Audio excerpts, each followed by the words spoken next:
Alright, so we're doing a little bit of a garden vlog this morning before everyone gets up. So last week they chopped down all the trees, all the really big trees in the apartment complex, and that has been changing my garden completely. Things I've noticed is I'm getting a lot more sun, but another thing I noticed is that all of the little critters that got displaced from the trees getting chopped down are trying to find new homes. And unfortunately, that is my garden.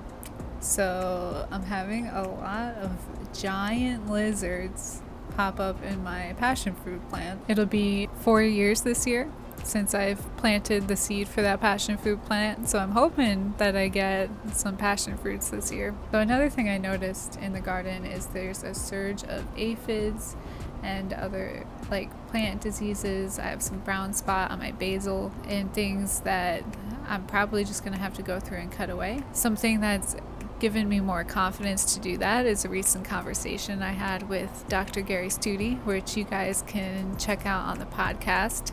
He was a lead researcher at NASA for 25 years, a horticulturalist, a plant physiologist, and a space biologist.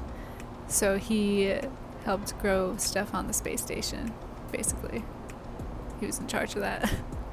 And now he's doing some really cool stuff with his own company, Synergy. So I hope you guys check that out. Another thing that I feel like I have to come to terms with today is some garden failures. So I was trying really hard to grow some saffron. The saffron is the world's most expensive spice, and it is pretty tricky to grow.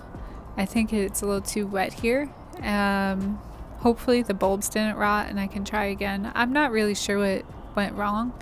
I had a lot of growth, like green growth, but after I looked up kind of the plant's life cycle, I realized that I've missed the stage where I could get a bloom. So I don't know exactly what went wrong, but I'm hoping that because there is growth, even though it didn't bloom, that maybe next year I will get a bloom. I don't know. I'm going to have to do more research on that.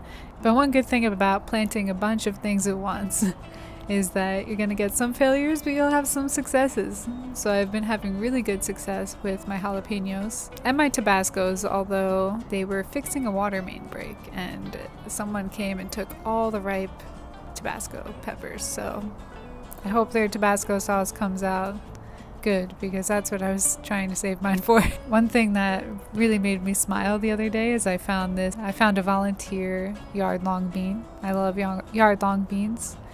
They grow really great on this trellis, and I get a lot out of them.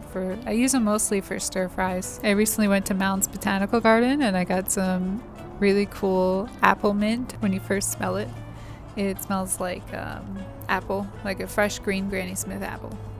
And then at the end, it's like super minty. I cut some up and put it in a citrus salad, and that was really good. I also have some Puerto Rican oregano. It's so tiny. I put it right next to the Cuban oregano. Unfortunately, my peppercorn plant's not gonna make it. It's down to its last leaf and it's looking pretty brown. So I think it's time to call it quits on that one. I started some tomato plants from the refrigerator. They're the Sugar Bomb little tomatoes, so hopefully they do well. I try not to plant anything that is too big on the patio because it's going to require more water, and because of my other job as a flight attendant, I don't get to water this as much as you think I would. So I usually soak it really good and hope it's good for like 3 or 4 days. I got a lime tree. I don't expect it to do great because of the weevils in the bushes in front of me that I have no control over because I do not own them.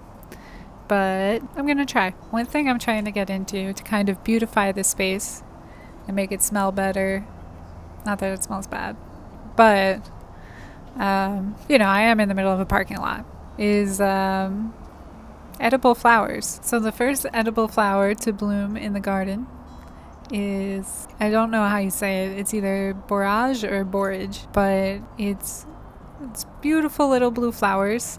The stalk is a lot thicker than I thought it would be, and it's a lot more like squash-like. I heard they taste kind of like cucumbers, so I guess that kind of makes sense. It's kind of sort of in that family. It worries me a little bit because I stopped trying to grow cucumbers on this patio because the powdery mildew was just so bad. So hopefully they'll be okay. But we'll see. The other flower that I'm really excited about is this petunia that's supposed to taste like cherries. So when that comes in, I can't wait to make like a simple syrup out of it. When the first time I went to France, I had these violet candies.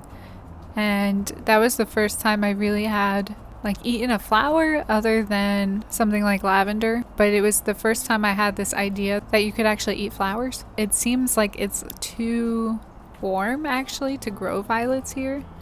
The ones you'd want to eat anyway. And so I think this petunia, maybe I could make a cherry kind of candy, like the violet candy.